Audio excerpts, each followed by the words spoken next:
Alors en fait, moi j'ai démarré Primavera en fait parce que j'avais fait une rupture conventionnelle suite à un changement de poste, poste dans lequel je suis restée 1 an et qui ne s'est pas bien passé. Donc j'ai fini par quitter la société dans laquelle j'étais depuis plusieurs années et j'en ai profité pour prendre du temps et réfléchir à ce que j'allais faire sur les prochaines années.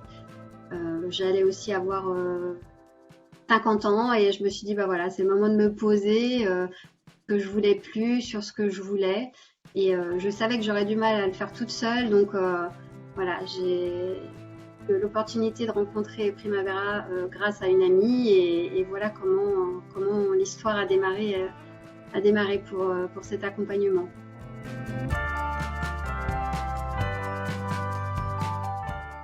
Alors en fait, oui, ça m'a permis vraiment de valoriser des points qui pour moi étaient plutôt des failles. Voilà, comme je disais, j'allais avoir 50 ans, ça faisait 30 ans que je travaillais. Je voyais ça plutôt comme un handicap pour retrouver du travail. Alors que vraiment dans l'accompagnement, j'ai, grâce au groupe, grâce aux accompagnants et au travail qui a été fait d'introspection, comprendre que c'était une valeur ajoutée, voilà, qu'il suffisait de le vendre entre guillemets aux bonnes personnes, mais que c'était pas un handicap. Donc voilà, je repartais plus confiante de ces atouts.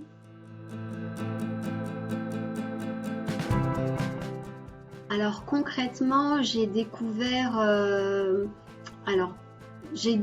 en fait des capacités que je ignorais en moi, une capacité à la fois rédactionnelle et à la fois de communication, sur la réflexion et la façon de faire des choix également.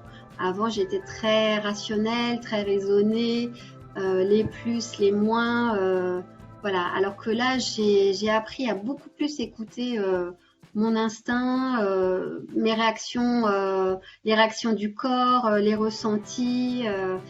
Et voilà, ça m'a beaucoup aidé pour prendre des décisions en fait. Et de la même manière également, tout ce qui était travail sur les énergies. Donc savoir où étaient mes ressources, comment les alimenter et aussi comment les activer en cas de baisse de morale, parce que quand on est en reconversion ou en recherche d'emploi, forcément, ou même en accompagnement, notre état d'esprit peut fluctuer et donc il faut savoir à différents moments sur quoi s'appuyer. Donc ça, je l'ai vraiment appris en coaching et c'est quelque chose que je réutilise assez régulièrement.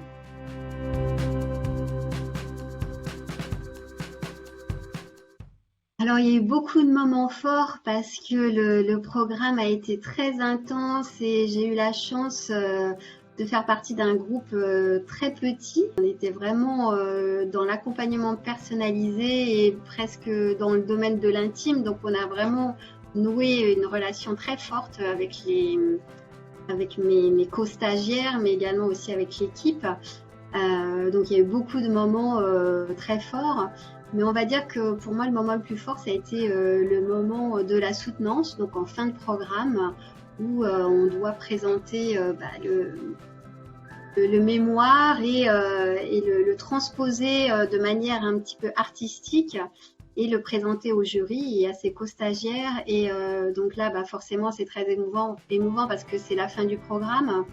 Et puis voilà, j'ai compris au moment où j'ai soutenu mon texte, en fait, où j'ai déclamé mon texte, j'ai vu dans le regard de l'auditoire que je les captais, en fait. Et ça, c'est quelque chose que je n'avais jamais réalisé. Voilà, et j'ai réussi en plus à gérer mes émotions, donc j'ai malgré tout continué à dire mon texte.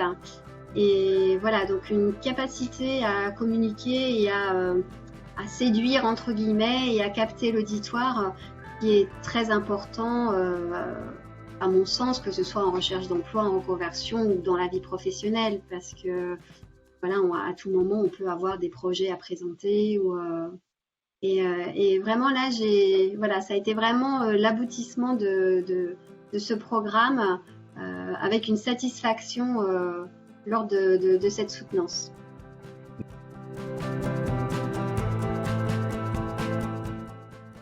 Alors en fait, je pense qu'il est adapté à tout public, quel que soit l'âge ou le moment dans sa vie, ou qu'on soit demandeur d'emploi ou en poste. C'est juste l'occasion de s'accorder du temps, de s'accorder de l'importance aussi, sans pression, parce qu'en fait, on n'est pas obligé d'aboutir à un résultat. Si on est en poste, ça ne veut pas dire qu'on va démissionner et qu'on va créer une société ou qu'on va changer de poste. Donc, il n'y a vraiment pas de pression.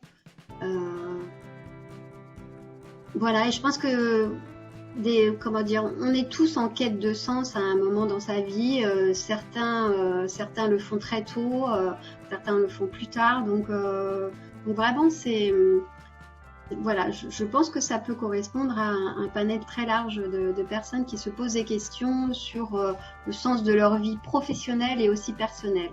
Donc voilà, je pense que ça peut toucher beaucoup de monde.